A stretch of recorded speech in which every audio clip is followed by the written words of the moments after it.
Pripravuje sa skupina Petra Hudáka na divadelnom tábore Bystra 2014, ktorá zahrá adaptáciu maďarskej ľudovej rozprávky Ludáš Mati alebo Husiar Maťko. Husiar Maťko.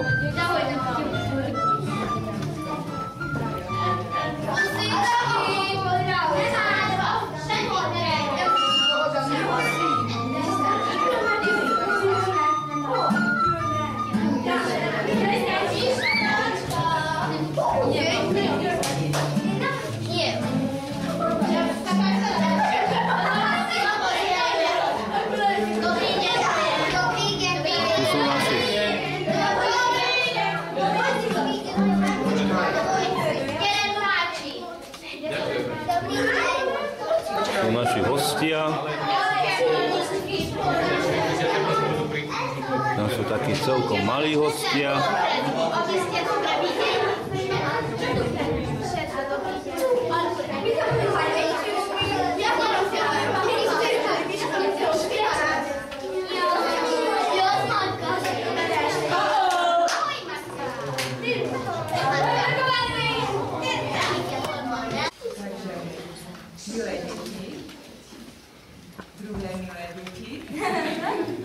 Ktoré sa pozrite na svojich kamarátov, ale aj milí naši hostia.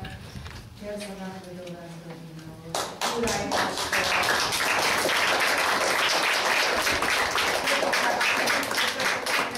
Fakulta Univerzity Mateja Bela.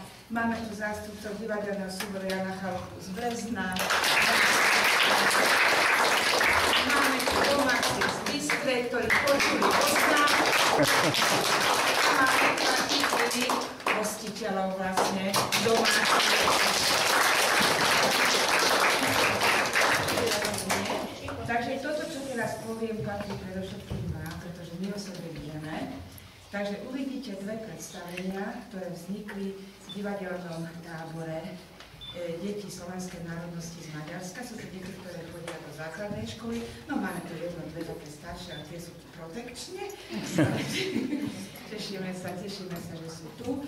Tábor dlhé roky poriadal ale vedia si ale ten tábor je predovšetkým ako dlhé roky poriadané pre slovenské deti z Maďarska.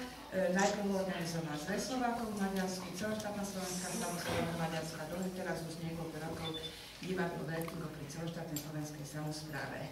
Áno, niekoľko rokov už k nám chodia aj deti slovenskej národnosti z Rumunska.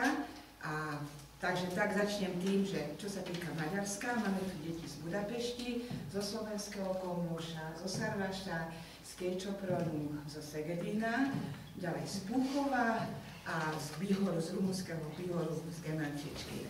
Nezabudla som na nikoho? Nezabudla som na nikoho, dobre? Deti pracovali v dvoch skupinách a s touto skupinou, ktorú teraz uvidíte, pracoval vedúci detského divadelného súboru Ochotníček z Púchova Peter Hudák.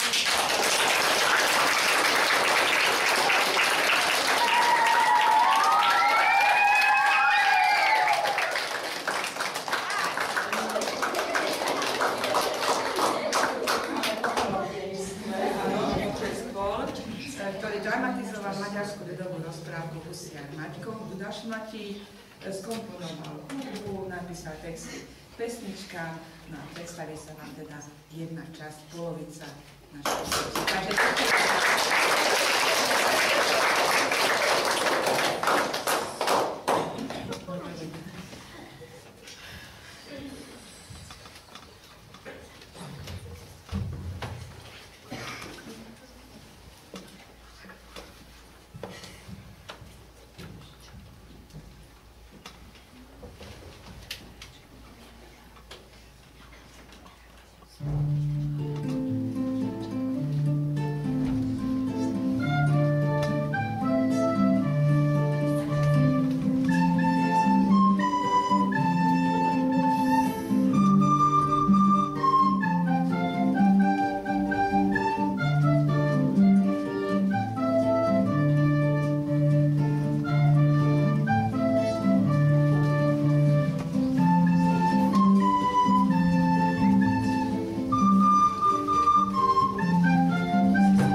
Výborne, vaša osvietenosť, výborne. Nikto nevie strieľať ako vy. Veď preto som pánom ja, a nie ty. Veď preto je pánom on, ale on zmrdí, a nie ty, Ištván. Pucuj, Ištván, pucuj!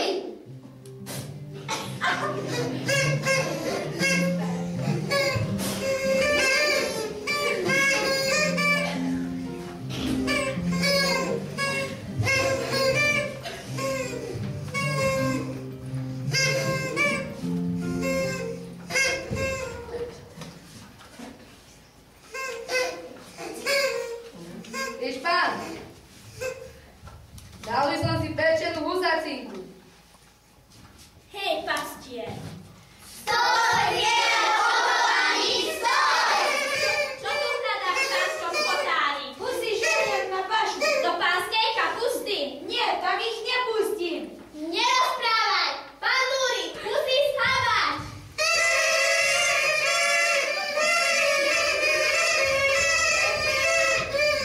To je nespravodlivosť! Aby si nepovedal, že tvoj pán je nespravodlivý tu. Ale to je málo aj za jednu. To nie je podľa zákona. Málo, ja ti pridám, ak chceš. Ja ti ukážem, kto je tu zákon. On ti ukáže! Ištván, vyplat túto husiarovi za každú husku 5. 10. Ako rozkážete vaša osvietenosť, 10. Pán Dúri!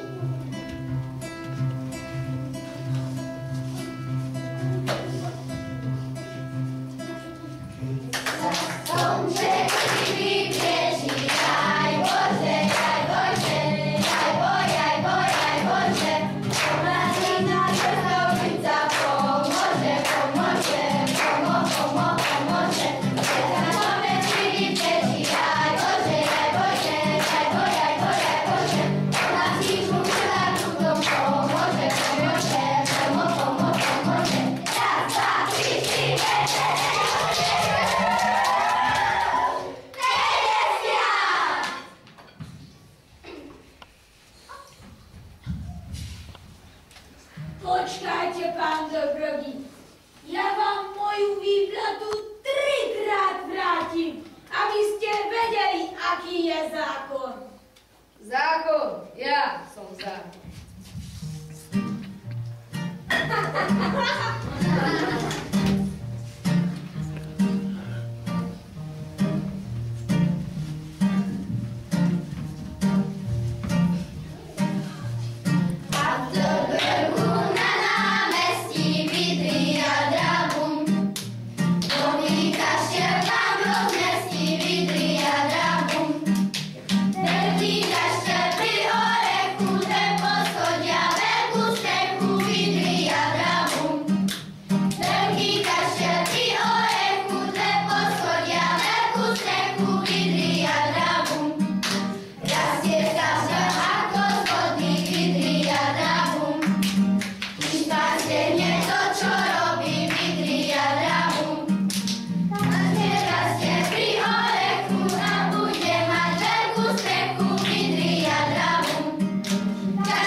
Fantastikus, nagyszerű!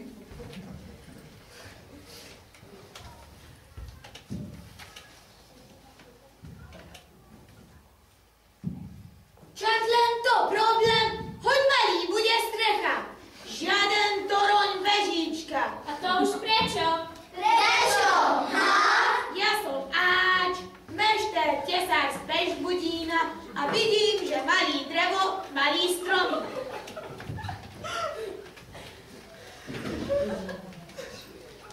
A vedel by si postaviť peknú strechu?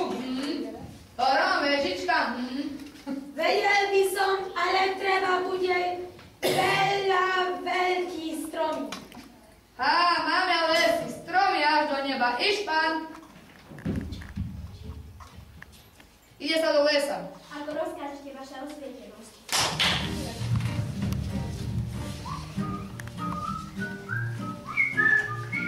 Ani v Pešti nemáte také stromy. Aj orol tým hore vyletí od hladu zomrie. Pekný veľký pár stromy sú tu. Treba bude nájsť sériu streha. Čo pozeráte, banda? Stina! A my išli hlbší do lesa. Treba ešte jeden hľadaš vysoký. Treba bude to rozvediť. Poďme. Čo povieš na ten pes? Čento. Čeky vedia, ale neoplaku.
Mačko!